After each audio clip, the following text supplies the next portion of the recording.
é o seguinte, no passado nós tínhamos muita dificuldade, até mesmo do acesso ao conhecimento, né? E na atualidade a gente tem um pouco mais de liberdade para as pessoas conseguirem buscar esse conhecimento. E a Industrial Brain surgiu exatamente para poder democratizar esse tipo de conhecimento, né? Trazendo o que essas pessoas, né, vão buscar dentro do mercado, né? E a gente traz esse conjunto de treinamentos, né, para poder atender a expectativa de todas as pessoas e o que as empresas buscam, né? E no passado era muito mais difícil, né? O Fernando aí que a gente já tem bastante tempo, quando você queria buscar um conhecimento, você tinha que fazer um investimento alto. Esse conhecimento sobre automação industrial ele estava muito mais limitado as pessoas que trabalhavam numa grande empresa, né? Eu e o Fernando, a gente já tem no passado aí, Fernando, se você lembra, a gente tinha que fazer um investimento, às vezes, sair para fora do país para buscar esse tipo de conhecimento. E a internet veio democratizando isso daí, trazendo tudo isso. E dentro da Industrial Bank, justamente, a gente cria todos esses cursos para poder atender toda essa demanda de profissionais, né?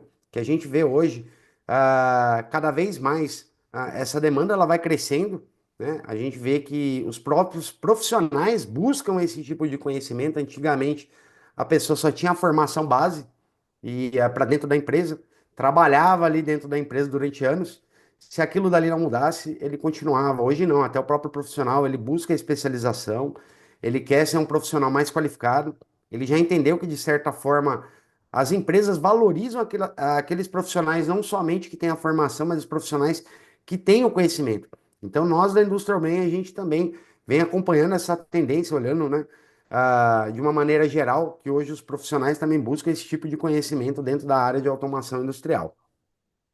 E nessa linha, você comentou, né, que os profissionais eles buscam esse conhecimento por verem que são valorizados nas empresas.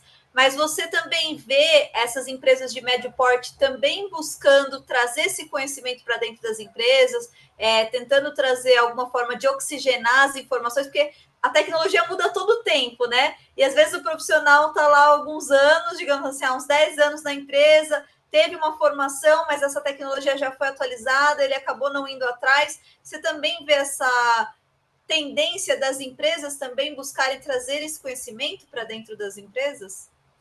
Sim, né? Hoje as empresas acabam buscando até mesmo por entenderem que quanto mais qualificado esse profissional traz, aquelas empresas, óbvio que existe um tempo, né, de adaptação, né, para que até mesmo as pessoas que estão ali na posição de decisão é, precisam também ter um certo conhecimento e já enxergar ah, o, o quanto de valor existe para automação dentro do processo que eles estão trabalhando na atualidade. Mas uma vez que essa empresa ela enxerga e começa também a sentir os benefícios do que esse tipo de tecnologia traz para dentro do negócio, o que eles fazem, né, posteriormente?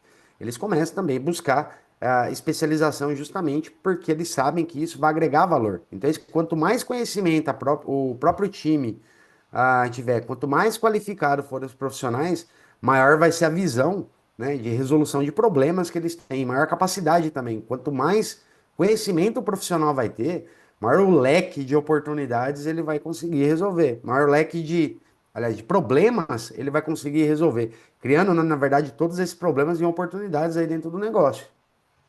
Ele vai Você ter já uma está algum caixinha ali de ferramentas, né, para É. saber qual usar. Você já está há algum tempo aí com a Industrial Brain, já treinou várias pessoas.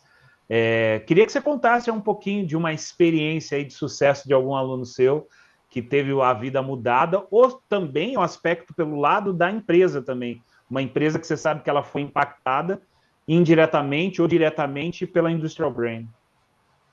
Então, a gente até deixa disponível em nosso site alguns depoimentos assim, todos reais, né?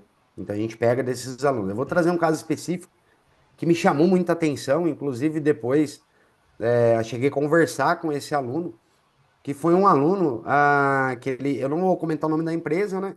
Mas ele é uma empresa grande do ramo de siderurgia.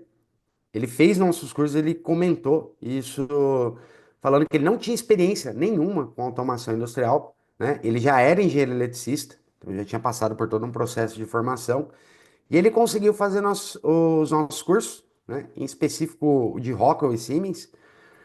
E depois que ele conseguiu fazer esse curso, ele construiu um projeto utilizando automação com controle, tá? Qual que foi o grande ponto de virada aqui, que eu acredito que vai ficar até claro para vocês, para quem está assistindo, que eles falavam, o maior comentário dele, cara, eu estudei tanto controle, aprendi pra caramba, fiquei anos na faculdade, aprendi a fazer toda a parte de cálculo e eu tinha muita dificuldade de pegar aquilo que existia no mundo, vamos dizer, acadêmico e colocar isso de maneira prática. E esse é um objetivo do tipo de conhecimento que a gente traz também. Fazer esse link, porque muitas vezes o aluno é dedicado, ele vai ter aquele conhecimento, ele passa por uma universidade, né? Eu sou engenheiro de controle de automação também, mas eu tive a oportunidade de ver os dois Que mundos aí ao você mesmo vê lá tempo. aquela coisa lá do P&D, Fourier, Laplace, McFlu, aí você faz a conexão disso daí com a realidade do que acontece no processo. Realidade. Porque muitas vezes esse profissional, ele entende da questão do controle, né? E aí ele chega lá e fala planta, usa termos um pouco mais genéricos, mas dentro do que é a teoria de controle, faz parte ali do curso de engenharia. Mas quando ele vem para o mundo prático, ele chega na empresa, ele vai ver um medidor de vazão, uma bomba, uma válvula e um reator, por exemplo. Fala, cara, o que que eu faço com isso daqui, né? Então, muitas vezes ele não tem esse link, ele até entende quando mostra matematicamente para ele o que acontece, mas ele não entende o que que ele vai fazer no mundo real, né? E são vários pontos que a gente gosta de falar, e esse tipo de informação eu não passo somente dentro do curso, a gente produz muito conteúdo gratuito, né? Então, também vídeo dentro do YouTube, Instagram. E o que que eu gosto de trazer, principalmente eu estou trazendo esse ponto de controle específico aqui para a gente falar um pouquinho dele, em relação ao que o aluno vai mudar lá na frente, porque muitas vezes ele é dedicado a uma pessoa que tem um conhecimento muito bom e tem essa dificuldade com esse link com o mundo real, né? Dentro desses conteúdos eu sempre falo, ó, pessoal, a gente tem que se atentar nesse ponto. Não é só a parte matemática que é importante. Você tem aqui um sensor. Tá vendo o tempo de resposta desse sensor aqui? Não é igual lá a gente usava no MATLAB. No MATLAB a gente fala que às vezes, né, a gente está tratando aqui com tá tratando um domínio do tempo, depois a gente converte para o domínio da frequência, a gente não trata um sistema digital, no mundo real vai acontecer dessa forma. E esse aluno específico, ele escreveu um texto como se eu tivesse salvado a vida dele, sabe? Então foi muito bacana. Nossa, antes de fazer esse curso, passar por isso daqui, eu não tinha conseguido, isso daqui eu já consegui colocar em prática com 32 P&Ds dentro da empresa que ele trabalhava, né? E isso daí, pra gente, é um feedback totalmente até mesmo diferente. Quando alguém fala, pô, gostei do curso, o curso é bacana, gostei de vocês, tem um feedback muito positivo, mas quando a gente vê essa transformação que você vê que a pessoa tá do outro lado também, né? Eu fico imaginando, às vezes assume uma posição dessa de engenharia, ele olha para, fala com ele mesmo e fala, cara, o que que eu faço agora, né? O que que eu vou fazer? Como é que eu vou resolver esse problema? Porque a empresa também tem uma expectativa, né? Muitas vezes a pessoa que vai contratar, ele não é um profissional de automação. Então ele vai acabar contratando a pessoa e deposita todas as expectativas naquela pessoa e aquela pessoa vai falar, cara, o que eu faço agora? Então isso daí é um resultado que a gente vê que você teve uma transformação na vida do profissional e, consequentemente, muitas vezes essa empresa ia contratar uma outra consultoria, ia contratar uma outra empresa para resolver o problema. E isso foi resolvido internamente. E a gente sabe que a automação industrial, né, existe sim, óbvio, esse tipo de trabalho é extremamente importante, ainda mais dependendo do tamanho do projeto.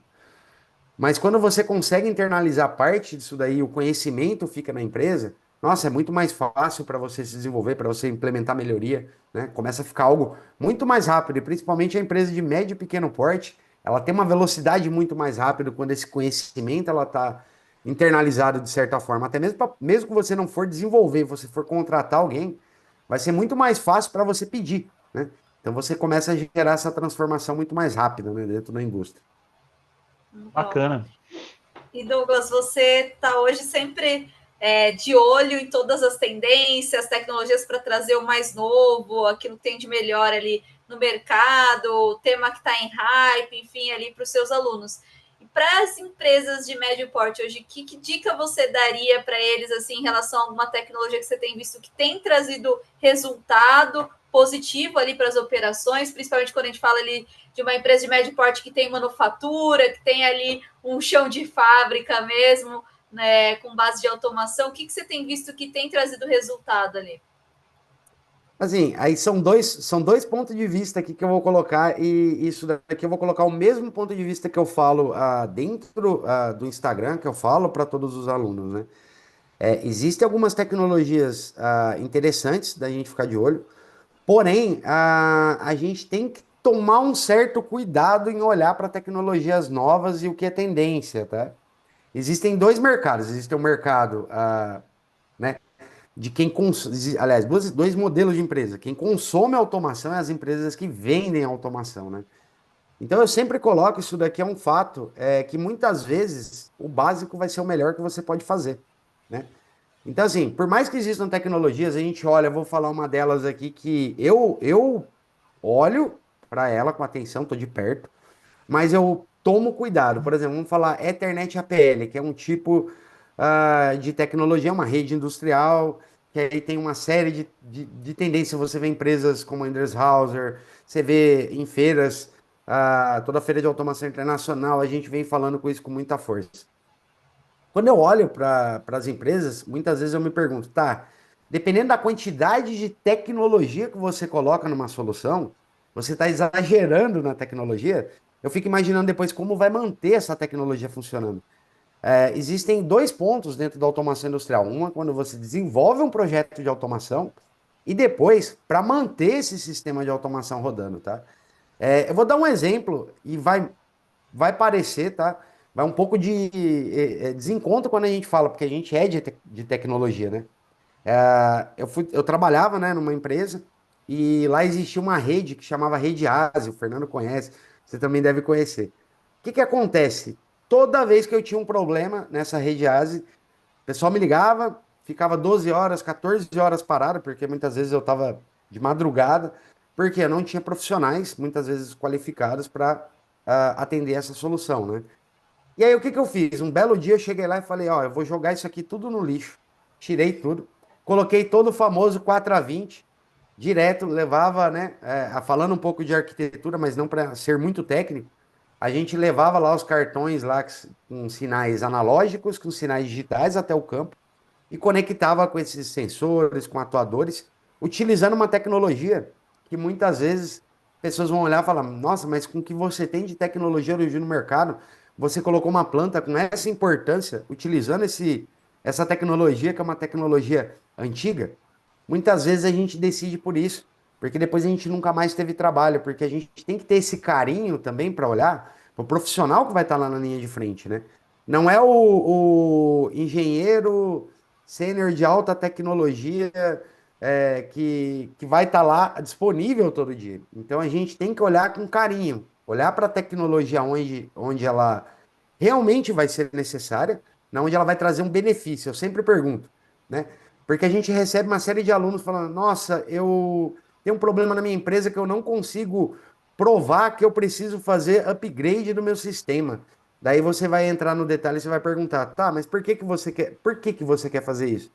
Não, porque eu tenho um CLP lá rodando há mais ou menos uns 10 anos, ele está funcionando, está tudo bem, mas, cara, eu preciso melhorar a tecnologia, eu preciso levar o nível de tecnologia dentro da minha empresa. Aí você vai pegar ali no questionamento, você vai fazer um questionamento, tá, mas você consegue provar hoje para o teu chefe que aquilo vai agregar algum valor dentro do negócio? Quanto que a empresa vai produzir? Quanto que ela vai gerar de redução? E aí muitas vezes ele vai falar assim, cara, não, eu não consigo gerar isso, mas precisa a gente estar acompanhando a tecnologia. Eu falo para ele, cara, o seu chefe está certo. Se você não consegue mostrar um benefício trazendo aquela tecnologia mais avançada, você não vai conseguir realmente fazer com que aquela tecnologia seja aplicada. Então, muitas vezes a gente tem que tomar esse cuidado, que é o que a gente já falou um pouco antes. Muitas vezes está todo mundo olhando para a internet das coisas, vamos colocar rede sem fio, vamos colocar instrumentação para tudo quanto é lugar, sensor É IoT. 5G, né? A gente está falando muito de A gente 5G. está falando 4G não 5G. pega, tem muita planta, né? Que não tem nem sinal de Wi-Fi, o pessoal está falando que é o 5G, né? A gente vê. E assim, e é incrível porque muitas vezes você vai em plantas, você vai chegar lá dentro da planta, você tem um trabalho manual, a pessoa está virando um tambor ali dentro de um tanque. e aí você está conversando com ele sobre ele implementar sensores IoT. Aí você fala, poxa, mas não seria interessante, talvez, a gente colocar automação aqui para você ter um controle de processos, para você fazer uma dosagem correta. E aí sim você agrega valor dentro desse trabalho, né? Porque o Fernando aí a gente já participou, né? Conversando assim, né? Que a gente também fala com muitas pessoas dentro do mercado. O Fernando deve se lembrar que teve um projeto numa empresa química que a gente participou e ouviu falar, e aí vai conversando com as pessoas sobre a solução, que através da otimização do processo de batelada, ele consegue às vezes aumentar as 2 bateladas na semana. Então ele vai conseguir produzir mais. E aí, se você olhar para o ponto ao contrário, tá, e se ele tivesse pegado essa planta que está tudo com sinais analógicos e digitais, tivesse migrado tudo para uma rede sofisticada, na época, como Ethernet IP ou Profinet, né, tudo rede baseada em Ethernet, o quanto de valor ele agregaria dentro do negócio? Aí muitas vezes você vai olhar, você vai falar, nossa, não agregaria valor nenhum. E aí, com a automação clássica, vamos dizer ali, que eu gosto de falar automação raiz, ele agregaria muito mais valor dentro do negócio, né? Então isso aí a gente tem que tomar um certo cuidado, mesmo com essas tendências tecnológicas, o que que vai fazer sentido para o negócio ou não. A gente sempre vai falar de tendências tecnológicas, de tecnologias, mas no fundo, dentro daquele espectro, daquele pilar de pessoas, processos e tecnologia, a gente está sempre focado em pessoas, né? Então, eu acho que todo o mapeamento de risco, toda a tecnologia, a gente tem que olhar bem para as pessoas. E eu acho que esse é um papel importante que a Industrial Brain tem, porque ela está preparando pessoas para terem olhares críticos e ajudar as empresas a alcançar seus resultados, seus objetivos, né? Eu tenho uma visão assim que eu acho que hoje em dia, desde você tocou aí no ponto da Acatec, né? Desde quando a Acatec começou esse movimento lá em 2011, quando a Angela Merkel trouxe a visão de indústria 4.0, os Estados Unidos veio com uma visão de smart manufacturing, a gente ainda está falando muito de tecnologia, tecnologia o tempo todo. E às vezes a gente esquece das pessoas. E eu acho que é isso que a Industrial Brain faz mais diferente, que você está treinando e capacitando pessoas para poder trabalhar ali, criando o alicerce, estruturando esse mercado para ajudar a impulsionar a tecnologia, para ajudar a impulsionar a automação a partir das pessoas, né? Então, tudo isso que você falou, eu acho que esbarra um pouquinho no que a gente chama de change management, né? Gestão da mudança, né? E principalmente gestão de cultura através das pessoas, né? Então, eu acho que esse é o caminho mesmo que a Industrial Brain está adotando, que é capacitar pessoas, compartilhar conhecimento. Eu acho que isso que vai fazer a diferença nos processos aí. E não penso que é um ou outro, mas eu acho que é o equilíbrio perfeito desse triângulo, né? Pessoas, processos e tecnologia, né? E eu acho que a Industrial Brain tem um papel importante aí dentro desse caminho. Eu imagino aqui, ouvindo você falar, Fernandão, que o Douglas deve ouvir bastante igual nós, né? No caso, mas essa questão de falar automação, robótica, enfim, é para acabar com os empregos, né? Vai ficar todo mundo desempregado. Você está promovendo um curso que depois vai deixar todo mundo desempregado, porque vai ter automação para todo lado, não vai precisar mais de pessoas. Qual que é a sua visão, Douglas, disso? Eu não sei se você ouve bastante isso também aí. A gente ouve isso. Isso daí né? Aliás, é uma coisa que vem há muito tempo, né? E o que que a gente também recebe de muita pergunta, principalmente do mais jovem? Cara, será que vai ter emprego para mim? Pô, vale a pena investir dentro dessa área? Eu até brinco com eles, eu vou falar, ó, faz uma análise. Existem mais pessoas hoje no Brasil com 30 ou com 20, né? Com 30, 40, com 20. Poxa, hoje as pessoas estão tendo cada vez menos filhos, né? Existe uma tendência aí no Brasil, tem menos pessoas. Eu falo, tá, há 10, 15 anos atrás, existia esse mercado de TI gigantesco que existe hoje? Não existia. Eu falo, então quer dizer que boa parte dos jovens ah, também não vão mais para automação. Eu e o Fernando, a gente vem de uma época que a automação clássica, que a gente fala, foi o hype igual a gente ouve o TI hoje em dia. Todo mundo queria ir fazer um curso de mecatrônica, todo mundo queria fazer um curso de controle de automação. Foi um hype assim absurdo dentro do mercado. E hoje eu vejo que esse hype também está com TI. E essas pessoas que estão estudando automação, eu falo, ó, então hoje a gente tem não somente automação, tem muita gente, principalmente os mais jovens, que tem essa outra possibilidade hoje, que estão vindo para esse mundo aqui, vamos dizer, do TI também. E aí eu pergunto para eles, se morrer todas as pessoas hoje com 40 anos, vai sobrar vaga no mercado? Vocês vão ter profissionais para suprir o que existe hoje? Vamos dizer que a estagnação na economia do Brasil perpetue, sei lá, por 10 anos. Morreu todo mundo ou se aposentou. Vai ter profissional para suprir as vagas que existem hoje dentro do mercado? Aí todo mundo vai se questionar e falar, não. Falar, então pode ficar tranquilo, que à medida que você vai se desenvolvendo, cada vez mais vai precisar de pessoas, né? E eu olho para esse cenário hoje, né? E assim, eu vou fazer um paralelo com quem eu converso aqui nos Estados Unidos também, né? Eu vejo que assim, qualquer lugar que você vai passando, tá lá a placa de hiring, tá? Países, até esses, falando nos mais envolvidos, quando a gente olha para um cenário da Europa também, eu vejo que eles têm um outro problema, eles não têm gente para trabalhar hoje em dia, né? Então você acaba colocando a tecnologia, né? E no Brasil, só desculpa fazer esse paralelo, eu assisti uma reportagem, acho que foi essa semana, que tinha uma indústria, eu não me recordo o tipo da indústria, acho que era de cana, uma usina, no interior de São Paulo, que estava colocando, sabe aquelas motos de propaganda, de som, falando, estamos contratando, o cara falou, tem 400 vagas abertas e não consigo preencher essas vagas. Então, se as empresas não investirem em automação, daqui a algum tempo elas não vão ter o profissional para poder contratar. E vai Então, impactar a a gente, produção, né? exatamente. E no passado são profissões que não existiam. Vamos dizer, esse oceano de profissionais dentro da área de TI, eles não existiam há 10 anos atrás. A gente não falava de. A gente falava de análise. Quando a gente falava análise de dados, era até mesmo a própria pessoa que trabalhava dentro da empresa, coletava aquelas informações, criava apresentação, criava tudo. Hoje não. Hoje você começa a ter profissionais dedicados para dados. Você começa a ter profissionais. Aí dentro da automação, né? Falando em automação. O Fernando lembra, você era o eletricista de manutenção, você ia lá com o computadorzinho, conectava no equipamento, fazia modificação.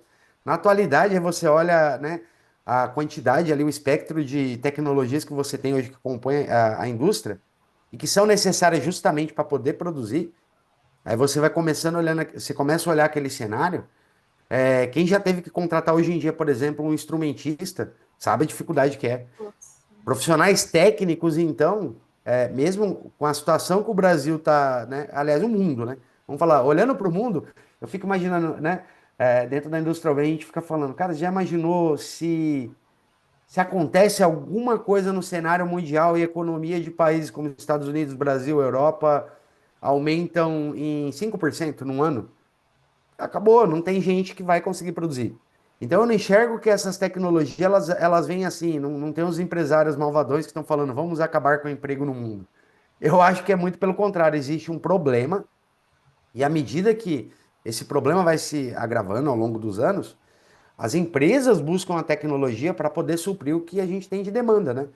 A gente até brinca, como é que vai ser daqui a 20 anos? Como é que hoje você tem vamos dizer, essa infinidade de oportunidades para o jovem e para quem está iniciando dentro da área, né? Como que vai ser as indústrias, a manufatura daqui a algum tempo, né?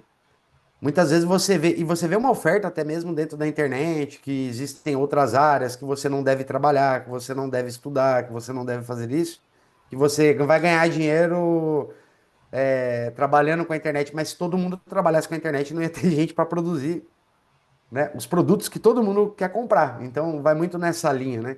Então, a gente vê a China já com problema.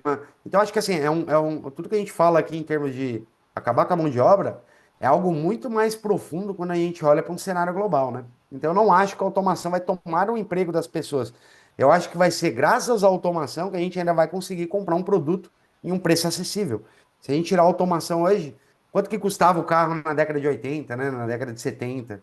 E a gente olha, por mais que ainda tem um preço elevado, mas quando a gente olha para esse cenário, eu entendo que a automação é o que vai fazer com que a gente Habilita, continue tendo né? acesso. Esse, Exatamente. esse cenário que você falou do emprego, eu visito muitas empresas, converso com muitos diretores, muitas pessoas do C-level das empresas, e eu tive recentemente numa grande indústria aí de bebidas e conversando com o VP de operação e logística dessa empresa, ele comentou comigo que tem algumas regiões do Brasil que ele não consegue contratar a galera para trabalhar na área de logística. E aí o que ele está fazendo? Ele está pegando funcionários mais velhos ou que já aposentaram, estão treinando esse cara e estão fazendo um pacote de benefícios para ele. Falou, ó, vou te mandar para tal região, vou te dar carro, vou pagar o aluguel da tua casa, pago a tua mudança, você vai ter um adicional de tantos por cento no salário, e aí você fica lá 1 ano. E depois de 1 ano eu paro de dar os benefícios, mas você ganha mais um bônus.